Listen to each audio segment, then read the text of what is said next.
I always think there's a delay there, but I'm sure there's not. So every single time people probably see me walk over really slowly. Welcome to OnSet. I'm Daniel, here with Cadence. She's got the puffy sleeves today. That's what you gotta do in the warm weather.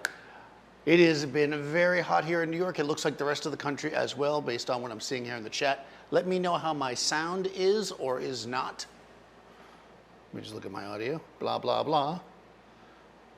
That seems about right. Let's see. I turned it up a little bit. Okay, so today we're gonna talk composition, partially inspired by all the people that asked me why I chop off the top of people's head. No, but you know, in order to think about how photographic composition is useful to us, I'm gonna kind of walk through what are kind of the things that we learn early on when we're kind of getting better at it, and when we might want to kind of rethink or step away from those things. So when you first start shooting, right, especially if you are getting positive response from people, you unconsciously are doing things that are creating good composition. But then we move you into a structure, right? We're like, okay, well, I want to be a better photographer. I want to be a better artist. I'm going to learn these rules of composition. This is how I'm going to do it. And sometimes that can start to make us stiff and we lose that freshness that we had when we first started. So the ideal situation is to kind of understand the rules, have them in your back of your head, but then go with your gut as you're working. So we'll dissect things as we go here. We'll talk about some of the rules. I'm not going to talk about every single composition rule. Some of them are, but I'll talk about the ones that people bring up the most, right? The Rembrandt lighting of composition, that kind of thing. All right, how's the sound here? Sounds good. All right, midnight in Israel. Oh, hey, that sounds like a good album name. Midnight in Israel. I like that. If I ever have a band, and it seems appropriate. 108. Oh boy. All right, cool. So let me know if you have any questions. I will try to name all. Oh, I wanted to show this because I mentioned it last time because I just got it. So showing something off here. This is the first. Oh, I'm making a mess. This is the first one of these I've gotten. This is from Adorama.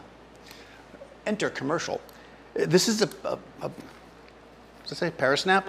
Parasnap. I don't know if you've used these before, but you know, brands are always coming out with like new ways to open soft boxes. And because I've been opening them normally my whole the old way, I'm always like, this is really cool. Look how this is a 44-inch Octa. And this is also good because I won't be able to do it now because we're live on the thing, right? But this is also good because back in the 80s, I had one of those things you'd squeeze. You know, every guy had those, right? You squeeze it. It's basically like that. But look how easy that was to open. So yeah, if you have a desire to get a softbox that opens fast, I recommend these. They're pretty cool. And we're going to use them today. So build that fresh for you guys. I have a whole bunch of them, so we should see. Oh, there's somebody at my front door. Perhaps I will mute this. All right. Hopefully it's not important. Not the front door here, the front door of my house. All right. Okay, so we're just gonna put it on. This is it. You can change the mount. Obviously, like I said, it's an Adorama thing, but it is it's called Glow Parasnap.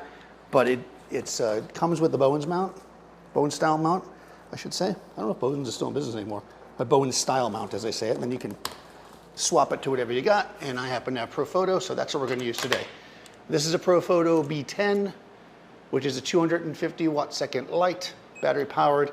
It is going to start off its life in this Glow Parasnap 44-inch octagon softbox. We're going to go with simple light here because we're talking about composition. I don't want to make it too complex, but it will matter a little bit. So later we're going to use the beauty dish because I want to change the background and stuff, and now I'm too lazy to put a background up in the middle of the shoot, so I don't want to deal with that. I did make notes. So sorry, Paul, I used one of your envelopes. Look at how yellow these are. Does anybody mail letters anymore?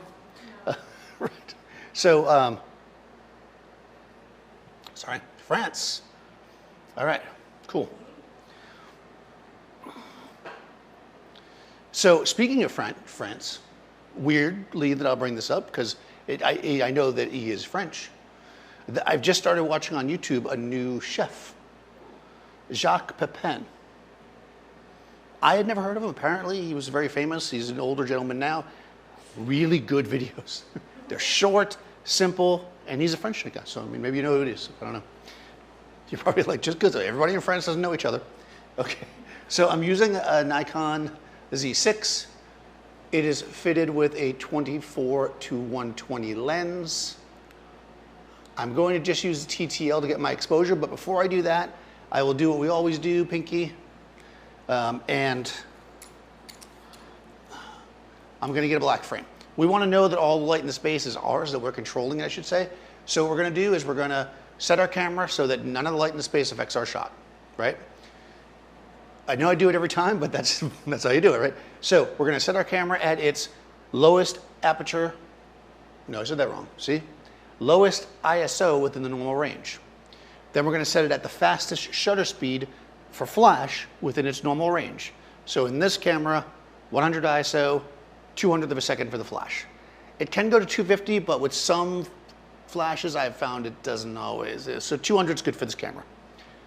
Now, as far as our aperture, we're going to set it based on the light in the space and the effect that we want. If, for instance, we wanted to shoot at a wide aperture, like a 2.8, we may have to adjust one of those other two things I just mentioned at the beginning. But ideally, we don't need to do that. And there's a plain white wall back there, and I don't really care if it's in focus or out of focus. So I'm going to shoot at about 5.6. That should be right in this space. I'm here all the time. So what we're going to do is I'm going to shoot with no flash, and we're going to make a shot. And hopefully, if I did this right, well, I mean, I know I did the shot right, whether I did the setting of the camera. I'm getting better at doing the switcher thing. See, Seth? I got it. All right, so, yeah. Oh, no, I think it's the wrong camera down there, though. Oh, I'm close. All right, you're looking at the wrong camera. Anyways, I'm half there. Okay, so we're looking at my computer.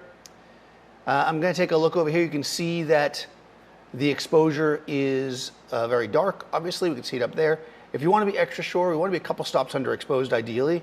So we're going to grab this exposure slider and bring it over until we start to see detail on her. So that's about right there. And 1.76. So we could probably close down a little bit more. Now, you might say, well, if we don't care about what's in focus or what's out of focus, why do I even care to, I want to fix this. Why do I even care to be 5.6 versus f8? Why not just go f22? Well, I mean, there is a certain part of your point in your lens. Oh, that's weird. Did it go back to the right camera? That is weird. That is very weird what's happening here. Let me edit this. So the reason why is because different apertures and such can be sharper is number one. I know I keep bouncing the screen back and forth. The other reason is because power, right? The less power you have your flash turned up at, whether I want to use the flash at half power, quarter power, or whatever, the faster it will recycle, allowing me to shoot faster. It'll drain less battery. Also, it'll generally have a shorter flash duration, which of course will stop action better. So there's lots of reasons to shoot, you know, at the lowest, but within the proper range aperture, not just at f22. I don't know if I've ever answered that question before, but a lot in the space is a bit of ambient light. Is that a bit easier? No, that's not easier. You have not dealt with YouTube comments if you think using the word ambient light is going to be definitive. Because let me tell you. All right, so I didn't change my camera because I was making a joke. I should pay attention. All right, so I'm just going to close my aperture. Let's go to 7.1 just to be safe. And I have my camera set in a mode that even though I have this thing on top, it's not firing the flash. I just have the flash effectively turned off. That's why you don't see the flash firing. All right, so we'll switch this. You can see we got a black frame. We'll check it again. Coming up. Yeah, see, we can see we're just getting it now at a little over 2. So let's go 7.1. That's fine for us. So that's good. Now we're just going to get a baseline exposure, and we'll start from there. This is a 44-inch Octa. I'm going to put it at like a 45-degree angle off to the front, kind of classic portrait angle. We want to raise it so that the center of it is above our eye line and tilt it down a tiny bit so it feels more natural. I'll raise it a tiny bit so that it's still above her eye line. And this will allow her to have movement of her face and stuff, and the light will seem like it's coming from the right direction. I just have her dead center right now. We're just getting an exposure. This is TTL. TTL means through the lens. Whoa, that's a fantastic picture. That's the one we're going to send to the. All right, let's try it again. I remember this before, by the way. It's really interesting. I used this last week, or last time I was here, and it's very cool because the lining inside is silver. So it's very interesting. So I think we're going to have to adjust ourselves up to about 5600. For whatever reason, in my ProPhoto modifiers and Schmier modifiers, 5000 always looks the best to me personally, as far as skin tone is concerned. But with this one, 56 seems to do the best. So at 56, we're here, we have a nice basic exposure, everything's good, right? Okay, so let's talk about a few things. Because we're going to talk about, hi, Gavin Hoey's here. Woo, Gavin in the house. Uh-oh, Lights Trainer Master. Hey Gavin, how is the weather over there? It is very hot here. All right, so this is a very basic composition, right? Just a very central composition. This is what you might do and what most people do if you hand them a camera that aren't photographers, right? They're gonna put the person, oh, actually they'll do it like this. Let's be fair. Okay, and they do that because they're thinking, well, the person is the most important thing, so I'm going to put them in the middle, because if you're new to photography or whatever, you probably don't understand zones of focus and everything else. You put them in the middle because they're the most important thing. And most people, when they're shooting with the camera, work quickly. Even if you're holding it like, you do your phone, which really, this should eliminate this thing. Like a lot of people back in the day of DSLRs, you'd put your face to it, and I get you can't see the whole frame very easily. In fact, sometimes cameras didn't show the whole frame, but here you're seeing the whole thing, right? So they look and they don't pay attention, right? This is the beauty of the human brain, and what makes it tricky for artists is that you're looking at something and you can see it. It's like when you see something really beautiful and then you take a picture of it and you're just like, that's terrible.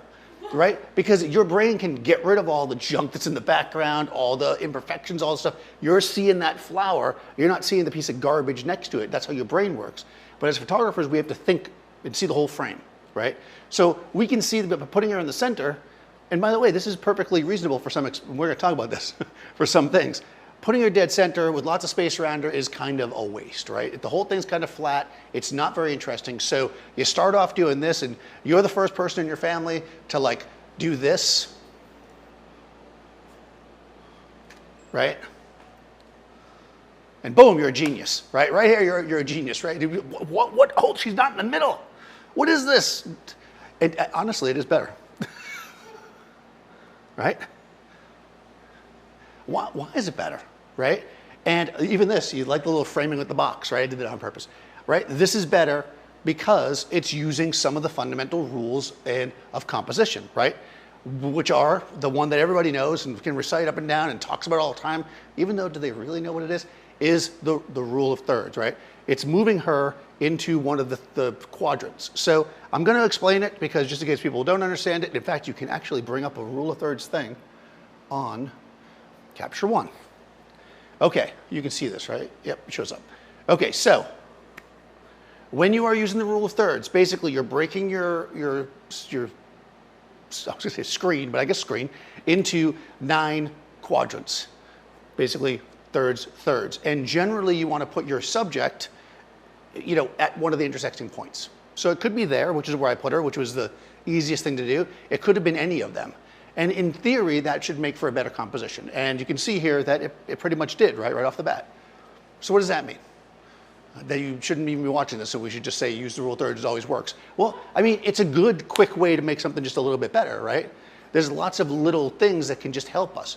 But there's gonna be times where it's not gonna be what we want, where we're gonna want a central composition. And we can talk about that.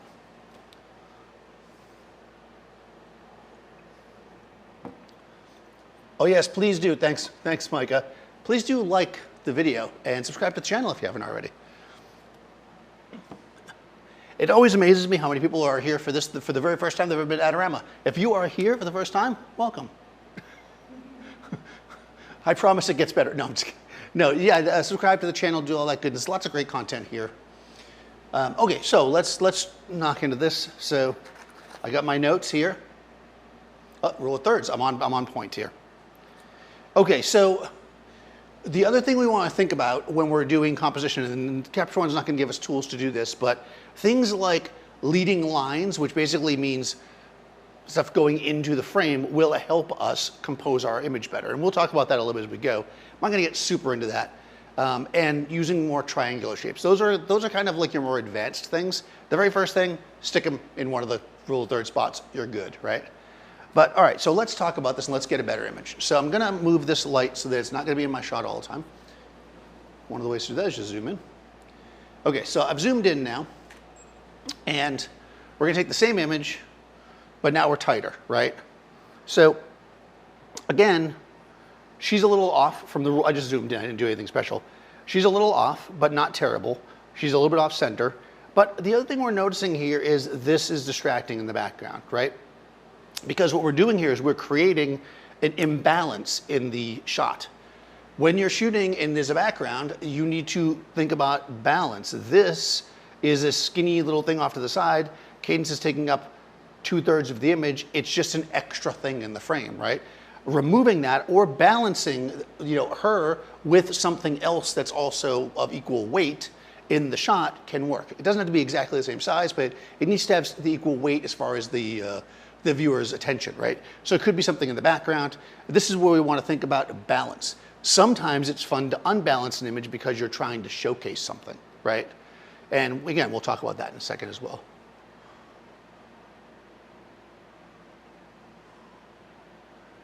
Well, yeah, isn't the rule of thirds, yeah, the relationship to the rule of thirds and the golden ratio, that's the advanced class. You have to draw that little squiggly and there's like a little square.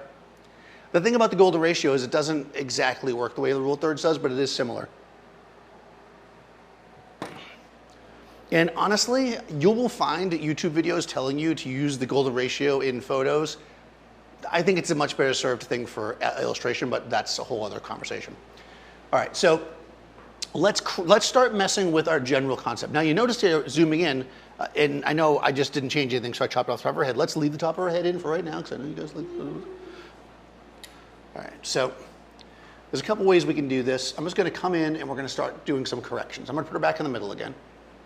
Actually, I'll put her off to the side. We're going to zoom in and we're going to leave the top of her head there. Okay.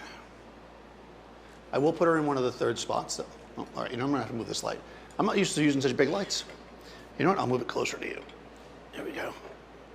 One of the great advantages of using a large light source like this is that you can put it more to the side and it will still be good.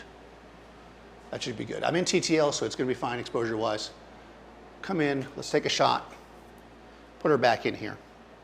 Okay, again, we're working that rule of thirds. We can see we removed that issue from the side, so the image now has more space around it, aka negative space. Let me actually can you actually just move this way slightly? There you go. Now, a lot of cameras, maybe all cameras, but a lot of them, actually have these rule of thirds lines inside. So if you want to work with them, you most certainly can do that. So when I'm this far away, she's in a good spot, right? This is fine when she's there. And that works, and we have what we're gonna call now negative space, right? So negative space is something that we use to basically give the eye room to relax. If your image has too much stuff going on, then the viewer won't be able to relax, or eyes won't be able to relax. So your negative space is working towards you. And what we're gonna usually do here, and this is where I'm gonna get into the next thing. Now, of course, again, you can get away without, should I start breaking, should I do all the rules? I'm gonna start, let's remove negative space. Let's just go into this. When would we, now we're not gonna take all the negative space away because I don't have a busy background and that would just not be good, but when is it okay to not leave a bunch of negative space and give the viewer something to rest on? Typically when you're really trying to make a more striking image, when you're doing, let's say, a beauty shot, that's where you want to fill the frame. And this is where we come in and we fill the frame. And now again, it's not going to be possible to get a good filled frame with a beauty type shot. Now again, this lighting is not exactly beauty lighting, but that's okay. Well, we'll do it this. Good enough. We can fill the frame here. Actually, your shoulder pads are just so great. And by filling the frame, we lose a lot of our negative space, right? We still have some, obviously, because of where we are. Let me actually go vertical. This will be more of an approximation of what I'm saying. Oh, we're going vertical too. It's so wild. I know, it's been a long time since we went vertical. I'm feeling very old-fashioned.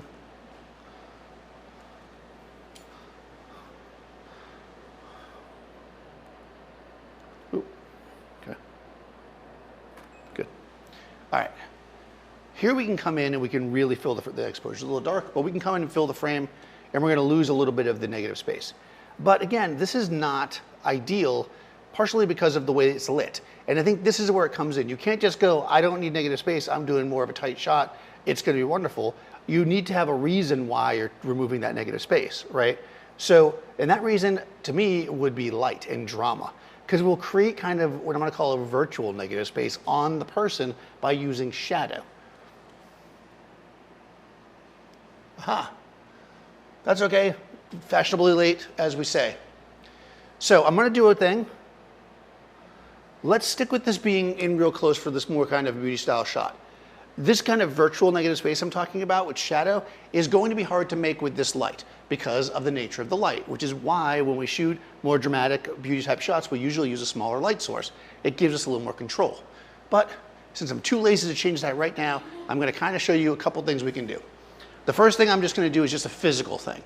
Then we're going to add a grid, which is really the thing you want to do.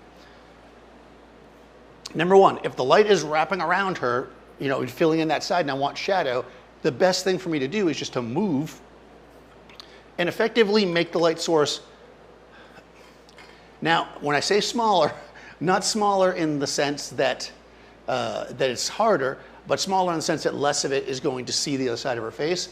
So we're going to move it further to the side. And what we get here, I don't know if, let's see, this is such a big modifier, I'm not sure that the modeling light will show anything to you guys here, but let's try. Okay. Nope. Oh, you can see a little bit. Okay. So I think you can see that. Yeah.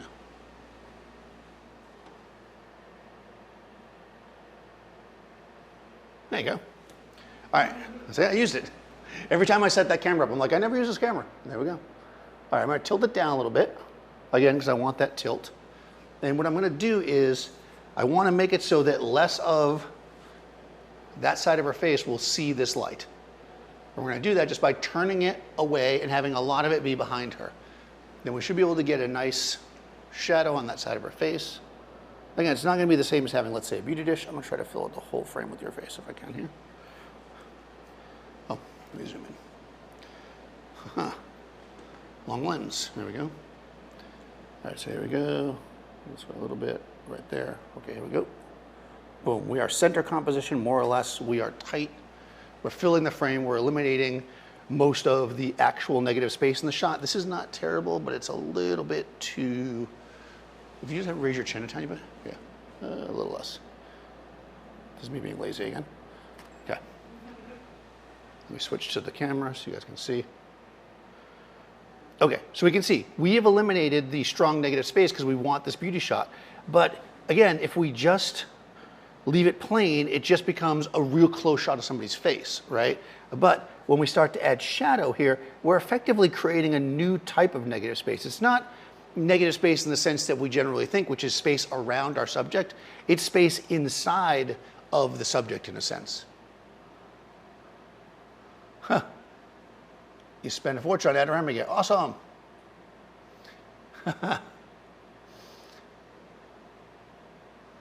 All right, let's see. Here's a sandbag. No sandbags here, not for this. It's super important to put a sandbag on a stand if you're booming it, but we're not booming the light, so no need for a sandbag.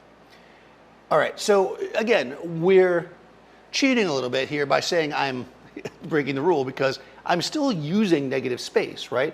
But not in the classic way. And now let's take another quick look here and say, Look at that. We are not fully using the rule of thirds here. But when we think about it, at least her eyes are very close to this line here, right? So we are still getting a bit of that strength of that. We've got this, like, this quadrant right here is basically, you know, the focus of the shot.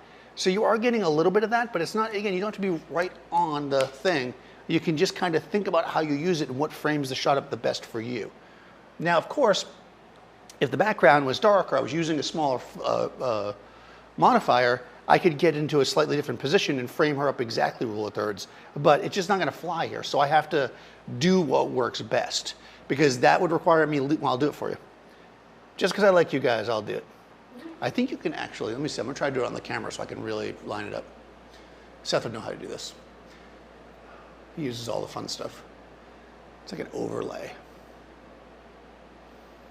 Let's see if I can figure it out really quickly. Shooting display. Let me figure out my camera while you guys watch.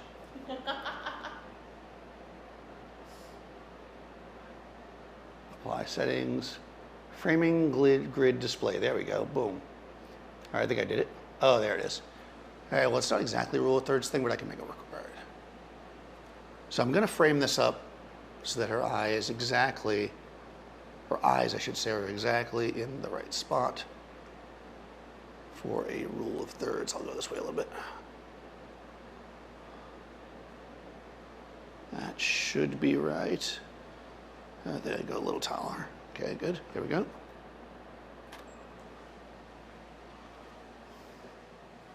Okay. We're a little tighter. I could probably go a little bit further over. That's funny, they don't line up exactly as they do here. But notice this. You know, let me do this. For you guys, I'm doing something special. I'm going to hold it in my hand.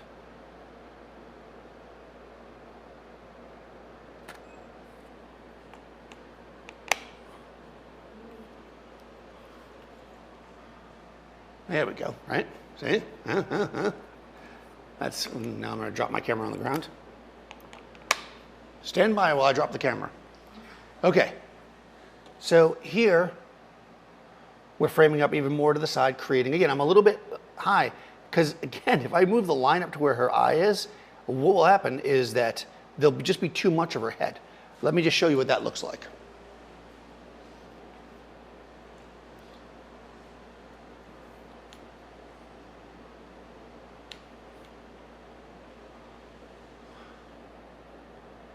I think that's right.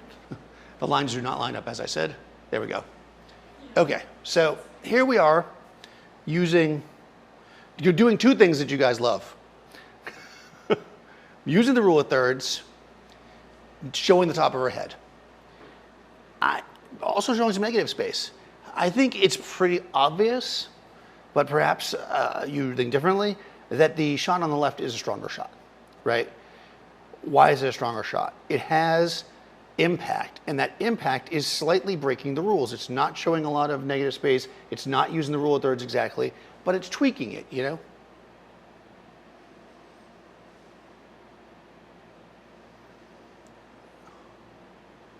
I have no idea what you, okay, so hold on, there's a question.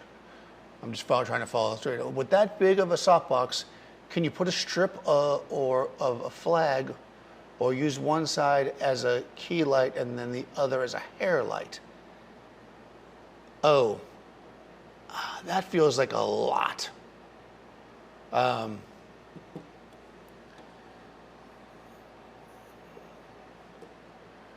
Okay, so so this person here, Captain Red, you like the one on the right better with the eyes there. Interesting. Okay. So, can you use this as both a hair light and a key light? Not really. I mean, I wouldn't. The whole reason why we light is for control. And if you're gonna like just use a giant source of light and try to flag things in every direction, you're not really gonna get control, right?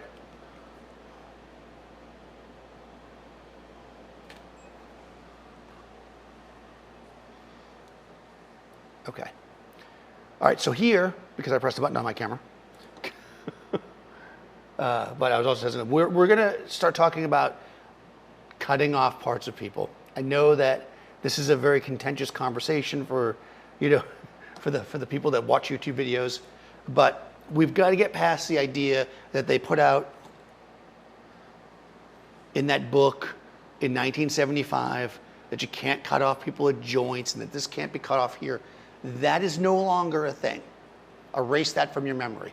Yes, sometimes that will look terrible, but as a rule, just cut the image where it looks the best. Don't worry about somebody that's rating a photo show somewhere telling you that your image isn't good because it's cut too close to the knee.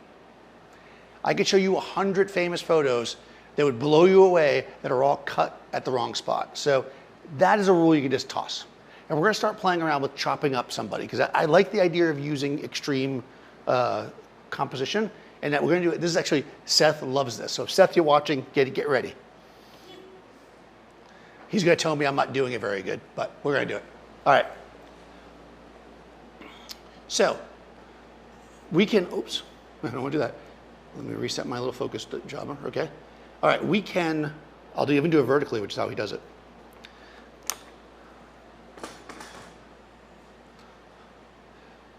I love you, Seth.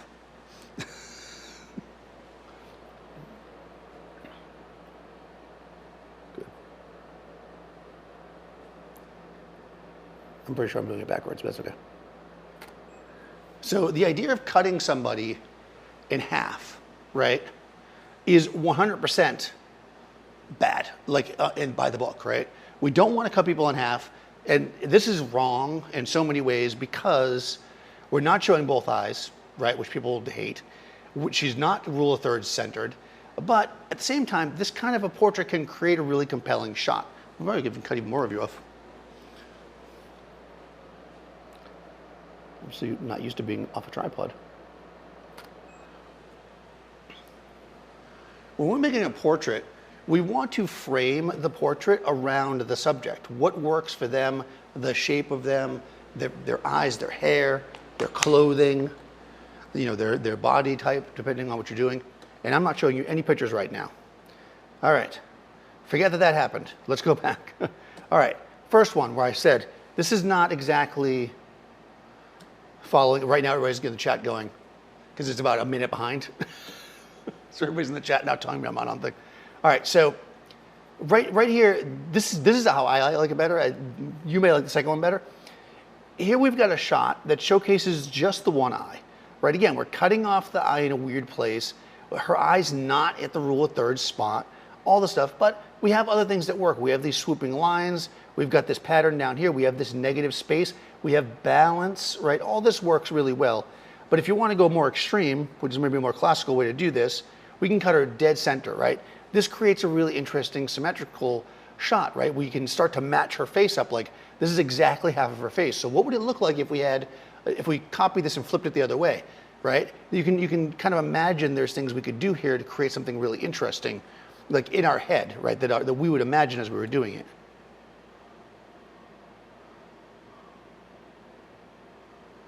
When I do a bodyscape, it helps me to break the habit of, yeah, that's true. It looks like a Peter Hurley shot. Which one? Cutting her in half? Huh. Okay. Right. So if you're going to go by the rule of thirds rule, yeah, I would say eyes at the top of the third line. I would say above it, but not necessarily right at the top. Although, as I show you right here, I actually like it very close to the top. But if you're going to try to be part of doing the rule of thirds correctly, I would say somewhere above the line is good. Depends on how close you are to them, of course. Chuck Norris cuts people in two. Yes, he does.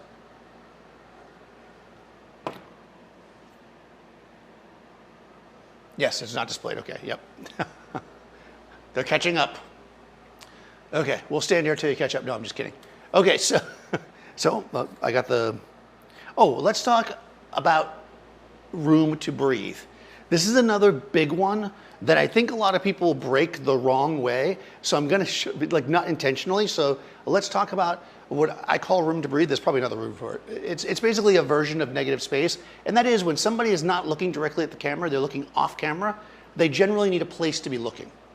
This is much more, prevalent in, let's say, filmmaking. But for instance, if I'm going to make a shot of Cadence and she's going to be looking towards the light, kind of even more so than that, I'm going to want to give her space on that side of the frame. This is kind of the basic rule, right? So she's looking here, right? And that makes sense, right? And that's generally what you're going to want to do. But we can break that rule for reasons of tension. Typically, you're going to want to really consider your lighting pattern before you do that, though, because if you're going with very soft, beautiful light and she's smiling, that can be weird. But if we go with a more serious look, or even almost a profile, we can really create some drama by coming in and putting the person at the edge of the frame. So I'll come up. Let's give her less space. All right, here we go. Right, and we can create, some drama that can work, right? If typical classic room to breathe, drama, right? Both things can work. It really kind of depends. If you're doing a 2-page spread, you want to be careful about where she's looking. If she looks back the other way, at this point, it would look weird. So you've got to you have to think about your composition in that way, more so than a very specific rule. So again, we can do this even more extreme with, let's say, a profile. So you look at full profile this way. Yeah, we can come that way and we can come real close to the edge.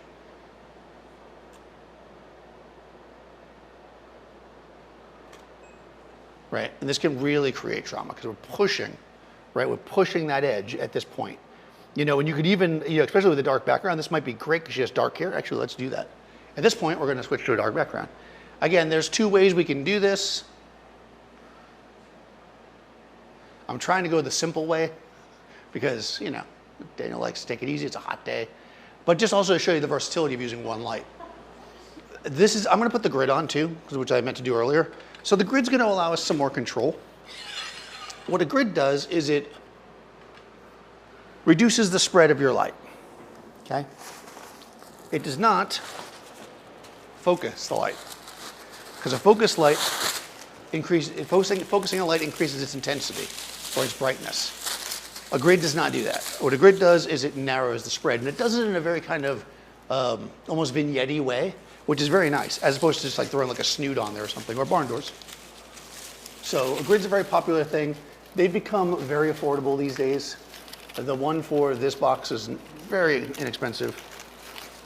I remember grids costing as much as the box back in the day, because they used to do them all by hand, but now I guess the technology has gotten better and they can.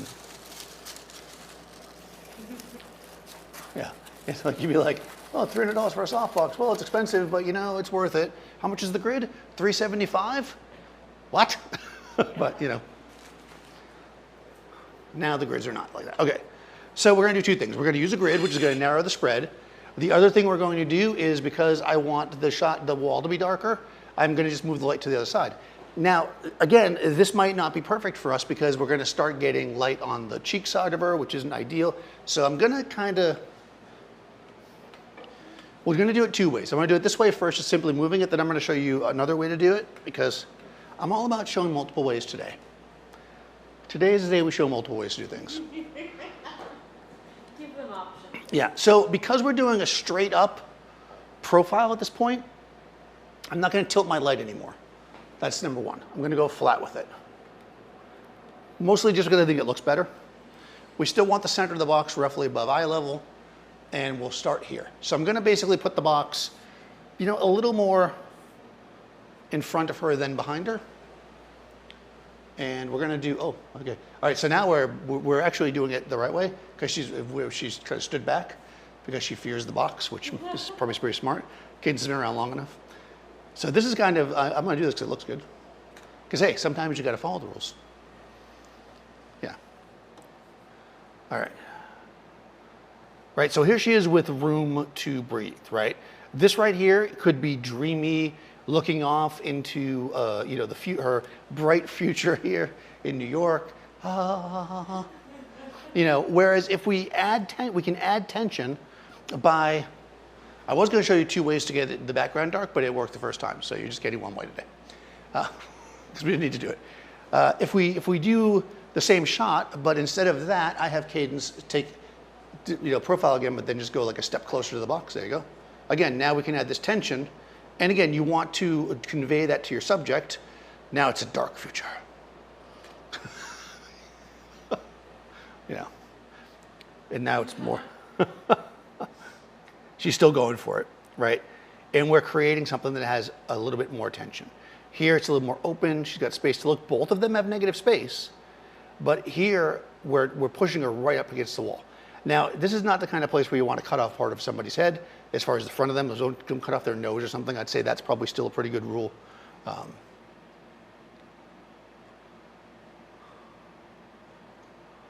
Black and white, yeah, probably would look pretty good in black and white. Okay, let's see. Chuck Norris, so since you have to explain.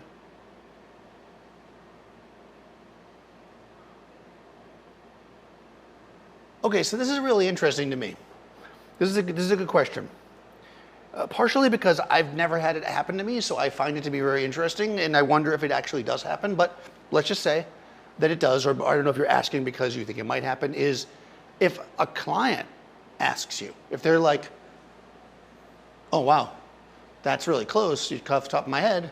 Well, I mean, the honest answer to that is if they're paying you, then don't cut off the top of their head. I mean, I would do it both ways, because when they leave the shoot and they're actually thinking about it and looking at the images and not have some thing stuck in their head, they're going to know that one's better than the other, and it's probably going to be the one where it's chopped closer. It really depends on the framing, obviously.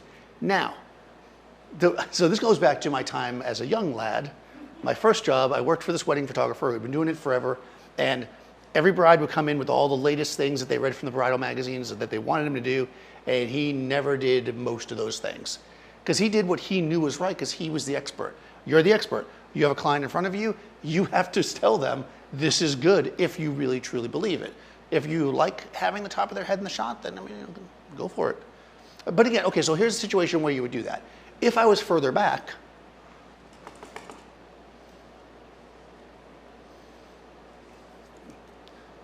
okay, right, I might do that, but here, we're still going to see that this comes out to another thing, which is, oh, that's okay. This is good. Let me just change because we're about to move into something new here. Kill the on the light so I can kill my battery. I'm switching to manual, raise the power a little bit. So bring your chin up just a little bit and kind of just what you're doing. Yeah, a little towards me, a little bit to the face. Yeah, there we go. Okay. So now we're going to talk a little, but I know we can't see obviously because the thing doesn't wrap around, but now we're going to talk a little bit about camera position. Because in order to get the top of her head in there without having to show a lot more of her body, which I really didn't want to do in this shot, I had to go slightly high. And you will notice that when you go high, it changes, again, the dynamic of the shot versus being on level. And I'm not talking about high as far as the position I'm talking about the camera position. You know, this one here is more technically putting her in the rule of thirds, which is fine, and it's not a bad shot. It actually looks pretty good. But it sets the person up as being less powerful, which is fine, because it really depends on who you're photographing. Some people don't want to seem overly powerful in the shots. You know, they want their shots to be friendly or soft or whatever, and in that case, being slightly higher might be good.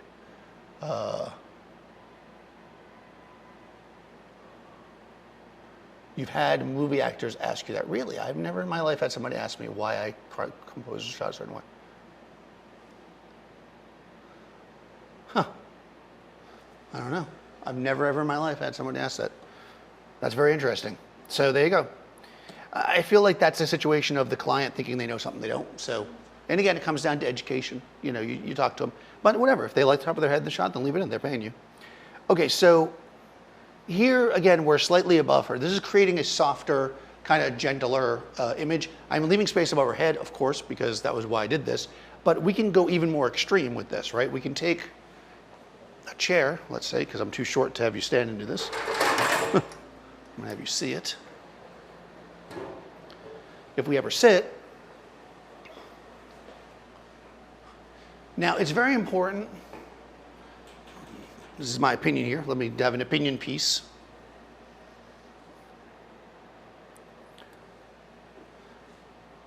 don't get too high and above people when you shoot down at them. It's a common thing in glamour photography, and it's just something you don't get that like right above somebody thing. It can really create kind of a doe-eyed vibe, and unless you're going for that, which you might not be in a standard portrait, don't do that, right? You can be a bit above to create a little softness, but don't go like right up and, okay. I'm gonna get off my soapbox. Okay, so we are above her though. And again, I'm saying don't, but like everything in this, right? Break the rules when the rules need to be broken. So here I'm actually probably a little more above her than I normally would be, just to kind of show you the middle ground here.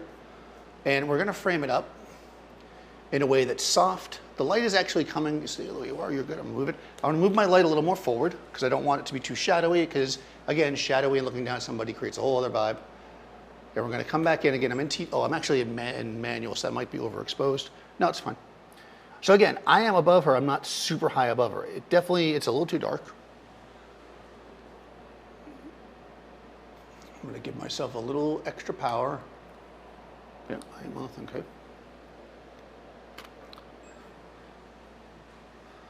There we go.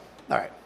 So this can create, even in a more shadowy looking shot, this can create a little bit more of a friendly, softer look because she's looking up at us, which is gonna add, like the eyes feel bright, right? It's gonna add that sense. Because remember, whenever we're lighting somebody, generally speaking, we're gonna always have the light above them. So if they are looking up, their eyes are going to be brighter and more full of light. If they're looking down, they're almost certainly gonna be darker, which is gonna create more of a separation. So we wanna consider what that does, into the mentality, psychologically is the word I want to use.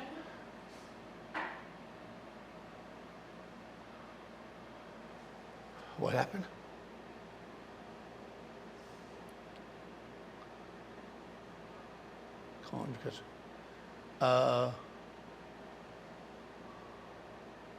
Right, so who says the rules are correct? Well, you should have been here at the beginning when I talked about when you should follow the rules. I will talk about that as I add another light to get a nicer shot here. So if you missed it, in the beginning I talked a little bit about the rules and why we have rules, and the idea that like rules are stupid, you should never have rules, is I believe not a very good position to stand in, to be honest with you. What the rules are going to do is they're going to allow you to understand why you have been creating images that you liked, right? There's a natural thing, right? You just see things, you understand, they feel good, but at a certain point, you've got to know why. If you don't know why, you can't be consistent. If you can't be consistent, you can't truly be good. That's what makes you good. If you take 1,000 pictures and put 10 in your portfolio that are good, and then you go out and every 5th time you shoot, you get one good shot, that's not most people's goal. Most people want to go out and get a good shot every time they go out, at least as good as what they got before, maybe even better, right? So in order to do that, we have to understand the rules so we know why we're getting shots. When we look at our images and we analyze them, we don't put the rules, well, I don't put the rule of thirds, filter on my camera while I'm shooting to make sure I follow that rule. But sure enough, when I'm editing, I can click on them and you'll see that most of them do fall into that general rule because it does work. But we need to know when you should go away from it, when it becomes a crutch, effectively. All right, so I'm going to add a second light here. I'm just going to use the beauty dish because that's what I have set up. It's got a grid on it as well. This is a Pro Photo beauty dish. It's silver. Now, we had this issue last time. It's going to be way warmer than the other light, but we're just going to go for it because, hey, that's how we roll around here. All right, so what I'm going to do is turn off our key light, which is in the A group. And I'm going to take the B light, which is the beauty dish. I'm going to throw it in TTL, and I'm just going to make a shot. Actually, it's in my shot a little bit, but that's okay. I'll move it in a second.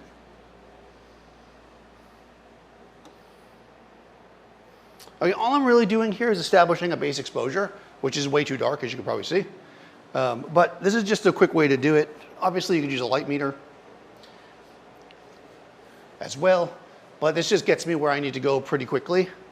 I can see as a hair light, this is not quite as bright as I'd like it to be. So what I'm going to do is switch back to manual. We know the key light. We like where the key light is. I'm just going to take the hair light and turn it up one stop. The other thing I'm going to do is I think we are going to take the advice from earlier, and I'm going to go black and white with this. I think this will be a nice black and white shot. So we're going to go slightly this way, chin up a little bit, which is going to be bringing us in with the eyes. And just keep in mind again that oh no, I pressed the wrong button. You were looking at the right thing. Just keep in mind again that we are shooting this to create kind of a nice, attractive portrait that's going to bring somebody in. Yes, I cut off the top of her head again. So we're going to go in here though, because somebody mentioned about the black and white. If you do think you want to shoot something in black and white, I find it is always a good idea to test it while you're shooting. Don't just make a picture black and white later, because a lot of times the balance won't be, and I actually did a whole video, the whole live stream on this. You're not going to have the right balance. So this is lit way too soft for a black and white picture for me. So if I'm going to go black and white with it, I'm going to want to tweak it out a lot. And I'm not sure if I want to now, because I'm kind of looking at it and I kind of like it. I like that warm hair light on you. I like the warm hair light. We're going for it. Shooting f13 on purpose. Yeah, of course. Always on purpose. It was good to get the room dark, but I don't think we need to be at f13 anymore. Was I at f13 before? I might not have been shooting f13 on purpose. Wasn't I 7.1? Ah, good call. Thank you. This is why whenever you're doing a photo shoot, you should always stream it with people watching so they can tell you. There we go. Yes. Okay. Thank you for the catch. Yes. I don't think I closed down to that on purpose. I don't even actually know when I closed down. Might have been when I moved in closer. And I wanted to keep the depth of field. I just didn't say it. But we don't need it this far back. So again, we're shooting down at her slightly. Let me just show you, because I said not to do it, so let me just show you if you get real high, we'll get up there and be all doe-eyed for a second. For this, I'm going to need an apple box.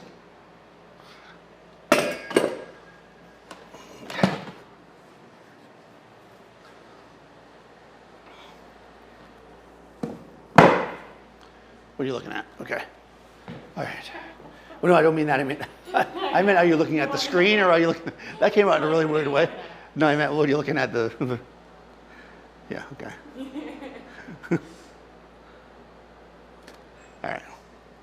Well, this is going to be very odd because of the light, but you can see how, little by little.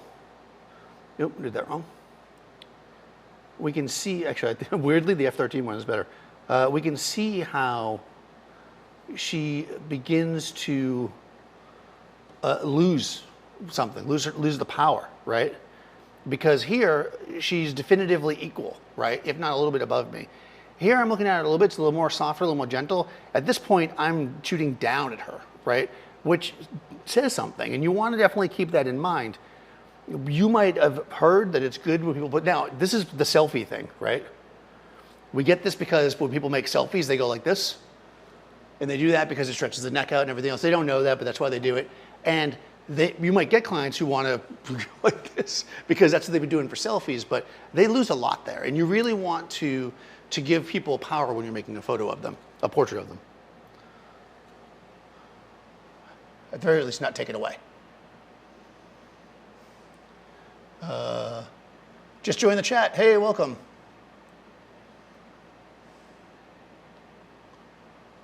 The biggest rule might be flatter your subject. Yes. Now, is it okay to break that one? Yes. Talk to Richard Avedon. Well, you could if he hadn't passed. Richard Avedon was very famous for not flattering his subjects and for them later coming back to him and loving the picture better than any other picture made of them. Because he tried to capture what he thought was their essence, and essence isn't always the most flattering thing. So it really depends on what you're trying to capture. All right, so we've got a few minutes left. I'm going to get back into a good, what about F64? That I would probably not do. I'm not sure I can have enough power to do that. I'm only using the 250. All right, I'm going to drop back down to what is a normal height to kind of wrap this up. And let's take an image. I'm just going to make an image the way I would probably make it if I was making a photo of Cadence, which I am taking a photo of Cadence. That's kind of weird for me to say it that way. And we're going to kind of just look at it for a second. And I'll tell you why I'm doing things the way I'm doing them, because then we can always refer people back to this every time they ask me. So we're going to trim like that. I'm going to go a little higher. There we go. Okay. Am I on the right screen? I am. Boom. Okay, come on a little bit this way with your face. All right. Cool. All right. So I gave you a little hair light because we took all the time to do it. In the first shot, you only see a tiny bit. That's why I shot another one. So I might not even use the hair light. In fact, I probably will take one more without the hair light because honestly, I don't think I need it. I'm not a big hair light person when I'm doing this kind of a shot. I find that sometimes it's better to just have the contrast. Okay. Okay. All right, here we go. All right, so here I've taken her and I've cut off part of her body. She's also, this is another thing, posing is a whole other thing I'll get into, but you know, the idea here is that we're creating, right, somebody, oh, eye line at the thing, no, you know. I am keeping the negative space rule. I think the negative space is super important in my portraits. I think that having the person with room to breathe is super important. I don't worry too much about the exact rule of thirds, except for to say that I do put her over in this side with these lines. And I think this is a little bit closer to what came up a little bit earlier, which is the golden ratio. Although I think it's upside down. I don't know if you can do it upside down. I think you can. It's spun this way. There's no golden ratio thing on here, so I can't show you, but look it up and you'll see. But basically it creates a swing that goes like this and around, and then the subject is supposed to be in the square that's right there. You can see my thing, right? So this is a little closer to that. And maybe I do that because golden ratio is something they used a lot in like painting, and that's my background is in arts. But for me, this works really well. It follows some rules, it breaks others. It creates, I think, something that is a more dynamic portrait than one where you just see the top of their head and everybody's smiling and you're shooting down at them. You know, it just creates a different vibe. And whatever vibe you create, as long as the person you're photographing also likes it, that's the right way to do it. Don't worry too much about what somebody tells you is right or wrong, whether it be me or some other video person or somebody standing next to you. Who cares? Unless they're paying you. Then you gotta care. Oh, all right. Perfect timing. Thank you for watching. If you have any other questions or comments or rules that you love or don't love or techniques that you like or don't like, put them in the comments below. If you haven't already, do subscribe to the channel. We are trying to grow. We're a tiny little channel. No, I don't know if it's a big channel, but we're a big You're supposed to say that though. Everybody says that on the channel. No, Adorama is always growing and adding new stuff and new people teaching. There's lots of people on here. If this is your first time here, we've got lots of live streams going on, lots of pre-recorded content. There's also a new channel called Adorama Events, which is a little bit more kind of, the ones I've watched so far are a little more kind of like PowerPoint-y like setup, which is very cool because they kind of get deeper into subjects that you often can't when you're trying to do a demo and shoot pictures at the same time. So that's what I've seen so far over there. But if you like that kind of stuff, check it out. Some good ones. I was just watching one the other day, and now I'm not going to remember. I think he was shooting flowers. Was what he was shooting at. It was either flowers or butterflies. It was some kind of little thing, and I was like, this is fascinating, and I got to go back and finish it. But anyways, check that out. Also check out Cadence Frank at Instagram. I'm Daniel Norton. You can find me on YouTube and other places. Be safe. I'll be back on the 27th. For some reason, there's a gap. I believe it's because Gavin's going to be here next week or possibly the week after. So keep an eye out on Thursdays. It's usually myself or Gavin Hoey, who's amazing. We come in here and do these hour-long seminars. We talk to you. We show you some pictures. We ramble. Well, I ramble. And there we go. All right. So now I'm going to pretend like I'm really slick here and like do this closing screen really cool while I'd never have it ready in time before the thing. But we'll pretend like I did, and there we go. And I'll see you next time. There we go.